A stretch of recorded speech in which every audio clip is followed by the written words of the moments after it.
Ya, apa ya? Kecil tapi menyebar. Karena saya tahu diri. Karena biasanya orang yang punya sekolah itu adalah orang yang punya ilmu lebih dan orang yang punya rezeki cukup. Baru akan melakukan sesuatu. Saya hanya memanage mumpung saya masih ada sehat dan saya masih ada umur.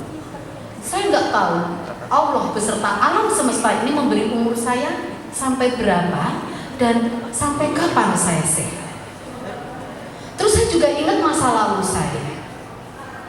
Saya adalah bayi yang ditemukan di pinggir jalan dibungkus kardus, nggak pakai celana, cuma dibungkus kain butut. Ditemukan oleh Satpam Rumah Sakit Dr. Muwardi Solo pada tanggal 26 Januari 1978. Dibawa masuk ke rumah sakit, lalu dirawat oleh rumah sakit dan saat ditemukan itu sekilo 6 on beratnya. Setelah 2 minggu ditawar-tawarkan siapa yang mau ngadopsi bayi ini gratis, nggak ada yang mau. Terus akhirnya Ibu Sukinung Sastro Mulyanto menjadi pembantunya Ibu Bidan ditawarin ada bayi perempuan yang kondisinya udah membiru, beratnya sekarang tinggal sekilo 2 on, ditawar-tawarkan siapa yang mau ngadopsi, tidak ada yang mau. Ibu Sukinem yang tidak punya anak dengan pernikahannya waktu itu sudah 20 tahun, akhirnya bismillahirrahmanirrahim, anak ini akan aku bawa dan siapa tahu anak ini mengangkat derajatku, subhanallah. Dan sekarang Ibu Sukinem nggak tahu entah di mana. Dan sampai itu aku sering sakit-sakitan dan akhirnya kakiku polio yang sebelah kanan. Terus aku sekolah SD biasanya pakai seragam merah putih, kalau aku yang penting merah, yang penting putih. Dan itu pun bekas siapa, sepatunya juga sepatunya bapak. Dan aku sampai detik ini masih dicap sebagai anak haram karena tidak tahu bibit bobot dan siapa itu keluarga dan orang tuanya. Pasti itu anak haram yang dibuang. Terus aku selalu waktu masa kecil aku selalu dibilang anak haram, pincang kayak gitu. Dan itu membuat emak, Ibu Sukinem, udah, kamu di rumah, kamu tidak boleh main, kamu jangan keluar rumah, yang penting kamu nggak boleh bohong, nggak boleh nipu, nggak boleh nyuri.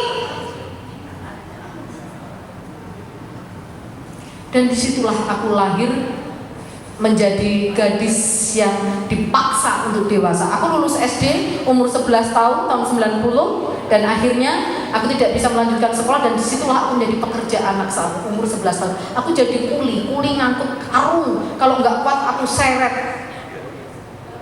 Kalaupun sekarang harusnya aku secepatnya operasi dan aku sakit-sakitan sekarang karena aku waktu umur 11 tahun itu aku udah jadi kuli, naik turun tangga, ngangkutin karung, jadi kurir, jadi apapun pesuruh, yang penting bisa bertahan hidup. Bapakku waktu itu sakit-sakitan dan rumah kami digusur tanpa apapun. Itu yang melatar belakang. Jadi ada 3 pilihan. Aku menyerah atau aku segera mencari suami agar ada yang ngasih makan, agar ada yang melindungi. Karena bapakku meminta aku umur 13 tahun itu akan dinikahkan. Karena bapak nggak tega. Bapak nggak tega.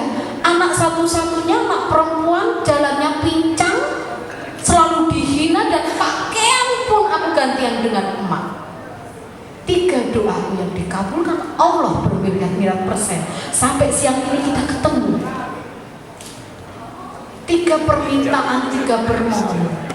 Doaku waktu itu mau sholat id, aku nggak punya mukena. Aku ngaji pun nggak bisa, sholat pun nggak bisa. Karena apa? Kalau mau ikut TPA, ikut sekolah ngaji harus pakai baju panjang. Terus aku nggak punya dan nggak bisa beli. Akhirnya aku pakai kemejanya bapak, kemeja panjang. Ondel, pincang.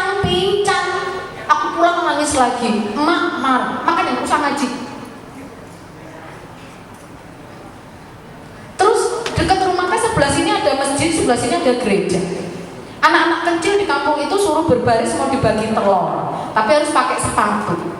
Aku udah baris, suruh ke belakang lagi karena nggak pakai sepatu, suruh baris lagi ke belakang lagi karena nggak punya sepatu. Terus saat terakhir nggak dikasih telur karena nggak pakai sepatu. Jadi masa-masa itulah dalam rekaman memoriku, termasuk aku saat ingin kupat tahu sama bapak dibikinin kupat, tapi bungkusnya saja, longsong kupatnya aja, cangkang kupat, tapi dari plastik-plastik bekas. Pak lah tahunya mana ntar kalau bapak sehat dan bapak laku kerja. Setelah bertahun-tahun kemudian, ternyata hal-hal yang pahit itu menjadi ilmu pengetahuan. Coba kalau aku gak digembleng dengan masa lalu yang begitu kelam, yang menyakitkan, ya paling saya sudah berkembang biak dan beranak pinak. Terus bagaimana memanagenya? 3 permintaan saya tadi. Doa saya adalah, ya Allah, ya Robi, saat ini kami lapar. Suatu saat kalau ada umur panjang, aku harus bisa berbagi makanan. Ya Allah, ya Robi, aku ketemu orang minder karena aku gak punya pakaian pun aku gantian dengan emak. Kalau ada umur panjang, suatu saat aku harus bisa berbagi pakaian. Ya Allah, ya Robi, aku sampai sekarang tidak tahu siapa orang tua kandungku. Aku dibuang, aku disingkirkan. Apalagi sekarang aku tidak sekolah. Kalau ada umur panjang, suatu saat aku harus punya sekolah dan bisa menyekolahkan orang banyak. Amin.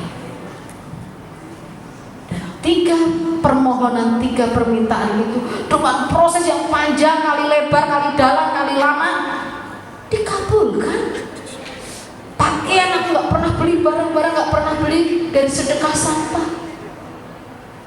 Misalkan yang Ike nyumbang pakaian pantas pakai 1 dus, aku dikasih sendiri sekresek karena yang sedus itu bukan milikku, itu bukan hakku. Misalkan Wahyu, Mbak Ning, aku punya sofa tapi butut mau enggak nolak. Jadi seluruh rumah perabotku, dan sekarang aku menempati rumah Karangsari Setiabudi yang 900 meter persegi, subhanallah, itu kalau disewain 400 juta setahun, dan aman teman pakai ini, dan akhirnya kita buat sekretariat bersama. Jadi teman-teman cakep atau siapapun kalau nanti ingin berkegiatan, asal nggak boleh ngerokok di dalam rumah, boleh di rumahku, gratis. Dan subhanallah, yang di Lembang tadi itu kita iuran beli tanah. Siapa yang mau mendukung? Alhamdulillah. Enggak, ya harus. Enggak, kebangetan. Akhirnya iuran.